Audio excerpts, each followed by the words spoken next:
আসসালামু আলাইকুম।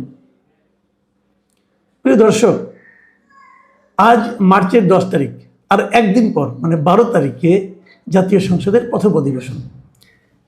সেই অধিবেশনটা কেমন হবে? আমরা অনেকেই ভাবছি এই সংসদটা, জাতীয় সংসদটা বেশ ভাইব্রেন্ট হবে, বেশ সরব থাকবে, বিভিন্ন বিষয় নিয়ে আলোচনা হবে। কিন্তু আমি প্রথমেই ভাবছি যে প্রথম দিনটা কেমন হবে। যেমন প্রথম দিনে যে নিয়মগুলো থাকে জাতীয় সংসদের পালনের ক্ষেত্রে, সেগুলি কি পালন করা সম্ভব হবে? যেমন ধরা যাক, জাতীয় সংসদের একটা নিয়ম হলো, নতুন যখন একটা সরকার আসে, সেই সরকার প্রথম যেদিন সংসদে বসেন সরকারের এমপিরা, সেদিন সেই সংসদের প্রথম অধিবেশনে সভাপতিত্ব করেন পূর্ববর্তী সংসদের যিনি স্পিকার ছিলেন তিনি। স্পিকার না থাকলে ডেপুটি স্পিকার, এবং তার নেতৃত্বে কিন্তু প্রথম অধিবেশনটা শুরু হয় এবং নতুন স্পিকার নির্বাচিত হয়। নতুন স্পিকার নির্বাচিত হলে পরে তার হাতে এর আগের যিনি স্পিকার আছেন তিনি দায়িত্ব হস্তান্তর করেন। এর মধ্যে আগের স্পিকার যিনি ছিলেন তিনি যদি পদত্যাগও করেন, তবুও তিনি আসে এখানে বসবেন। পদত্যাগ করলেও, যেমন আমি আপনাকে বলি, সংবিধানে এই ব্যাপারে স্পষ্ট বলা আছে যে সংবিধানের ৭৪-এর চ/6, ৭৪-এর 6 6 সেই অধ্যাদেশে কি বলা হয়েছে জানেন? যে স্পিকার এবং ডেপুটি স্পিকার তার উত্তরাধিকারী কার্যভার গ্রহণ না করা পর্যন্ত স্বীয় পদে বহাল রহিয়াছেন বলিয়া গণ্য হইবে। একদম স্পষ্ট ভাষায় লেখা আছে। এবং ওখানে এটাও বলা হয়েছে যে এই ৭৪-এর 2-এর ধারায় আছে কিন্তু স্পিকার কিভাবে পদত্যাগ করতে পারে, ডেপুটি স্পিকার কিভাবে পদত্যাগ করতে পারে, ডিটেল বর্ণনা আছে। যদি পদত্যাগ উনি করেও ফেলেন, তারপরেও এটাই প্রযোজ্য যে পরবর্তী স্পিকার অথবা ডেপুটি স্পিকার দায়িত্ব না নেওয়া পর্যন্ত আগের স্পিকার, আগের ডেপুটি স্পিকার নিজ নিজ পদে আছেন, এটা ধরে নিতে হবে। তাহলে প্রথম অধিবেশনের সভাপতিত্ব কে করবে? স্পিকার করবে। কোথায় স্পিকার? আমাদের আগের সংসদের স্পিকার ছিলেন কে? উনি কোথায় এখন? ভদ্রমহিলা কোথায়? নামটা নাই বললাম। উনি কোথায় বলেন? ওনার অনুসন্ধান কেউ করেছেন? বলা হচ্ছে উনি গুম হয়েছেন। আমরা কিন্তু দেখেছিলাম যে 24 আগস্ট বিপ্লবের পর, আগস্ট যে অভ্যুত্থানটা হলো, অভ্যুত্থানের পর সেনা বাহিনীর পক্ষ থেকে একটা তালিকা প্রকাশ করা হয়েছিল যে কারা কারা সেনানিবাসে আশ্রয় নিয়েছেন, এবং সেই তালিকার শীর্ষে ছিলেন আমাদের বর্তমানে যিনি স্পিকার ছিলেন ওই সময়, সেই ভদ্রমহিলার নাম। তারপর উনি কোথায় গেলেন?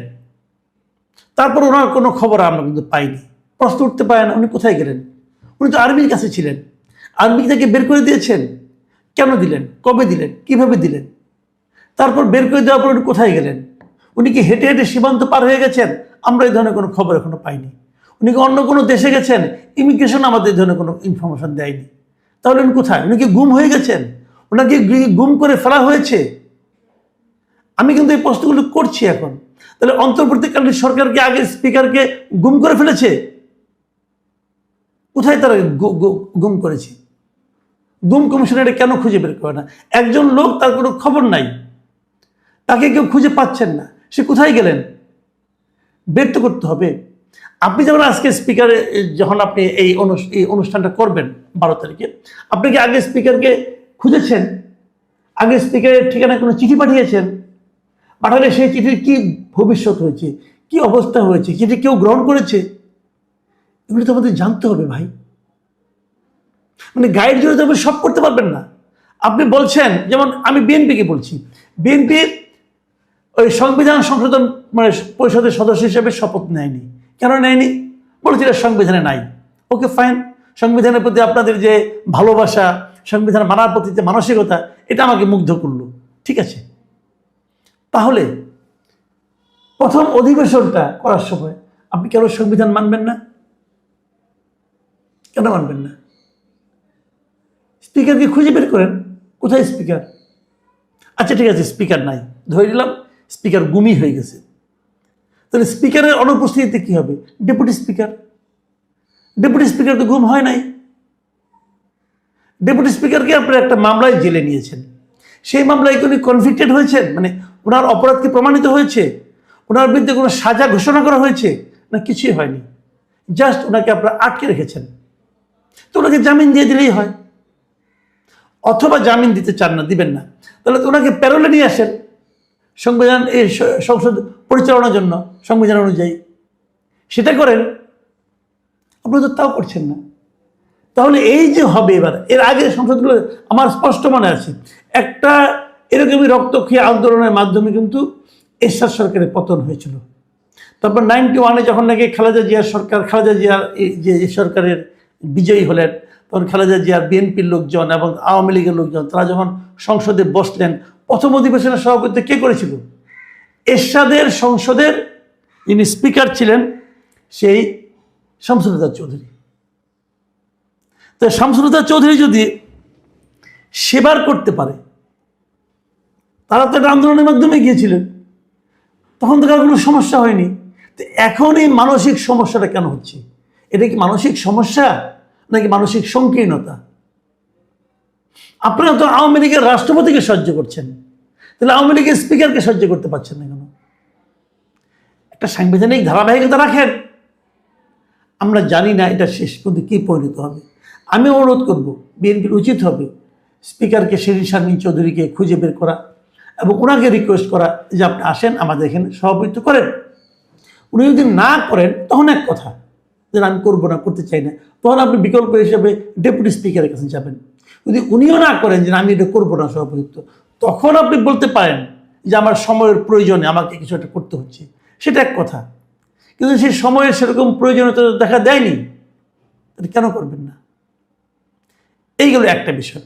দ্বিতীয় আরেকটা বিষয় নিয়ে আলোচনা করি, সেটা হলো প্রথমে অধিবেশনে রাষ্ট্রপতি একটা ভাষণ দেবেন। যিনি আমাদের রাষ্ট্রপতি এই মুহূর্তে আছেন, উনি আওয়ামী লীগ আমলে আওয়ামী লীগের বদান্যতায় নির্বাচিত হয়েছেন। উনাকে ব্যক্তিগতভাবে অনেকে পছন্দ করেন না, নাও করতে পারেন, পছন্দ করেন না করেন, কিন্তু উনি তো রাষ্ট্রপতি, আপনাকে কিন্তু পদটাকে অনার করতে হবে। তো এই রাষ্ট্রপতি যে ভাষণটা দেবেন, বলা হয় রাষ্ট্রপতি ভাষণ দেবেন, কিন্তু সবসময় নিয়ম হলো ওই সময় যারা সরকারে থাকেন তারাই কিন্তু এই ভাষণটা লিখে দেন, কারণ রাষ্ট্রপতি তো প্রধানমন্ত্রীর পরামর্শ ছাড়া কোনো কিছু করতে পারেন না। কাজে এই ভাষণটা উনি কিন্তু প্রধানমন্ত্রীর পরামর্শই দিবেন। প্রধানমন্ত্রী ওখান থেকে হয়তো লিখে দেওয়া হবে, কেউ লিখে দিবেন, অথবা প্রধানমন্ত্রী দেখে দিবেন, কিছু একটা হবে যে এই ভাষণটা দিবেন। এটা নিয়েও দেখলাম সংসদে যারা বিরোধী দল হচ্ছেন, এই জামাত আর এনসিপির জোট, তাদের মধ্যে যিনি এনসিপির যিনি আহ্বায়ক নাহিদ ইসলাম, উনি আবার বিরোধী দলীয় চিফ হুইপ বটে। তো উনি বলেছেন যে ওনারা এই রাষ্ট্রপতি ভাষণ দিয়ে কিনে ওনারা চান না, এমনকি ওনারা রাষ্ট্রপতির ইমপিচমেন্টও করতে চান। রাষ্ট্রপতিকে রাখা চলবে না, তাকে গ্রেপ্তার করতে হবে, এটসেট্রা এটসেট্রা। তো ইমপিচমেন্ট আপনি কীভাবে করবেন যদি সংসদ শুরু না হয়? আপনার তো মাত্র 6 জন, আপনাদের 77 জন। তো 77 জন যাতে ইমপিচমেন্ট করতে পারবেন না। আবার ইমপিচমেন্ট করতে গেলে ঝামেলাটা কোথায়? আপনাকে তো কারণ দেখাতে হবে, আপনি তাকে কেন ইমপিচ করবেন এবং সে কী কারণে ইমপিচ করা যায় সেটাও কিন্তু সেই সংবিধানে লেখা আছে। সংবিধানে বলে দেওয়া আছে যে কী কী কারণ থাকলে আপনি একজনকে ইমপিচ করতে পারেন। আমাদের সংবিধানের 52-1 অনুচ্ছেদে কি বলা হয়েছে, রাষ্ট্রপতিকে কিভাবে অভিশংসন করা যায়, আমি আপনাদের একটু পড়ে শোনাই। বলা হয়েছে, এই সংবিধান লঙ্ঘন বা গুরুতর অসদাচরণের অভিযোগে রাষ্ট্রপতিকে অভিশংসিত করা যাইতে পারিবে। ইহার জন্য সংসদের মোট সদস্যের সংখ্যাগরিষ্ঠ অংশের স্বাক্ষরে অনুরূপ অভিযোগের বিবরণ লিপিবদ্ধ করিয়া একটি প্রস্তাবের নোটিশ স্পিকারের নিকট প্রদান করিতে হইবে। স্পিকারের নিকট অনুরূপ নোটিশ প্রদানের দিন হইতে 14 দিনের পূর্বে বা 30 দিনের পর এই প্রস্তাব আলোচিত হইতে পারিবে না, এবং সংসদ অধিবেশনরত না থাকিলে স্পিকার অবিলম্বে সংসদ আহ্বান করিবেন। এর অর্থ হচ্ছে যে গুরুতর অসদাচরণের অভিযোগ আনতে হবে। আপনি কি অভিযোগ আনবেন তার বিরুদ্ধে? গুরুতর অসদাচরণটা কি করেছেন উনি, অথবা সংবিধান লঙ্ঘন যদি উনি করে থাকেন তাও বলতে পারেন। হ্যাঁ, সংবিধান লঙ্ঘন তো উনি একবারই করেছেন এই অন্তর্বর্তীকালীন সরকারকে নিয়োগ দিয়ে। এরপর উনি যা যা করেছেন সব তো অন্তর্বর্তীকালীন সরকারের পরামর্শে করেছেন। উনি যে 133টা অধ্যাদেশ জারি করেছেন সেটা তো এই সরকারের রিকোয়েস্টে করেছেন, পরামর্শে করেছেন। তাহলে ওনাকে বিরুদ্ধে কী অভিযোগ আনবেন আপনি? এই যে বিষয়গুলো আছে না, এগুলোর সমাধান না করে কেবল গাইড জোরে বললে তো হবে না। আপনারা যখন দায়িত্বে ছিলেন, আপনারা যখন উপদেষ্টা ছিলেন, তখন আপনারা যা ইচ্ছা তাই করেছেন, সংবিধান লঙ্ঘন করেছেন বারবার। সংবিধানে লেখা আছে যে বঙ্গবন্ধু জাতির পিতা। এই নাহিদ ইসলাম বলেছে আমি বঙ্গবন্ধুকে জাতির পিতা মানি না। উনি সংবিধান সংরক্ষণের শপথ নিয়েছেন, উপদেষ্টা হয়েছেন, উপদেষ্টা হয়ে উনি বলেছেন আমি বঙ্গবন্ধুজিকে জাতির পিতা মানি না। ওনার বিরুদ্ধে সংবিধান লঙ্ঘনের মামলা হওয়া উচিত। তখন তো এটা বলতে পারেন না। আপনি সংবিধান চেঞ্জ করেন, অসুবিধা নেই কোনো। চেঞ্জ করার আগ পর্যন্ত সংবিধানে যা আছে আপনাদের একটা অক্ষর আপনি অস্বীকার করতে পারবেন না। বঙ্গবন্ধুকে জাতির পিতা না মানা এটা কি ডক্ট্রিন অফ নেসেসিটি ছিল? ছিল না তো। আপনি গায়ের জোরে করেছেন, বাহাদুরি দেখাতে যে করেছেন। পালন করতে দেশে কি আইন বলতে কিছু থাকবে না? আর আইনের সর্বোচ্চ আইন হলো সংবিধান। আপনি যদি সংবিধানটাকে আগে স্থগিত করে দিতেন, বাতিল করে রাখতেন, আমার এই সমস্ত বক্তব্যে কোনো আপত্তি ছিল না। আপনি সংবিধানকে সমুন্নত রাখার শপথ নেন, নিয়েই আপনি সংবিধান লঙ্ঘন করেন। এর জন্য আপনাকে শাস্তি পেতে হবে, আজ অথবা কাল পেতে হবে। দিন গুনতে থাকেন, এটাই দুনিয়ার নিয়ম। আমি এই সরকারকে বলবো, যা কিছুই করেন সংবিধান মেনে করেন, সংবিধান মেনে সংবিধানকে সংশোধন করেন, কোনো সমস্যা নাই।